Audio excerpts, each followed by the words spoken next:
Welcome to April's Market Update, brought to you in cooperation with this sponsor.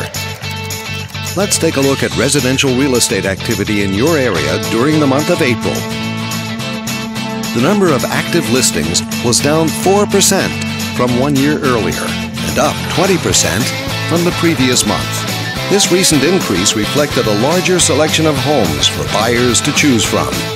As you can see, the median listing price for the month was just over $320,000.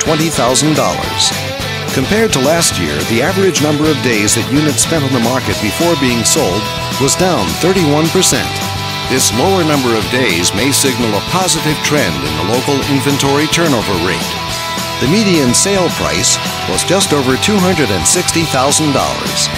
The number of units sold decreased 50% year over year and decreased 26% month over month.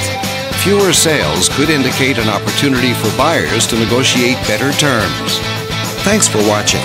We hope you use this information to make smart, informed decisions in your upcoming real estate transactions. Feel free to contact us for more information or further assistance.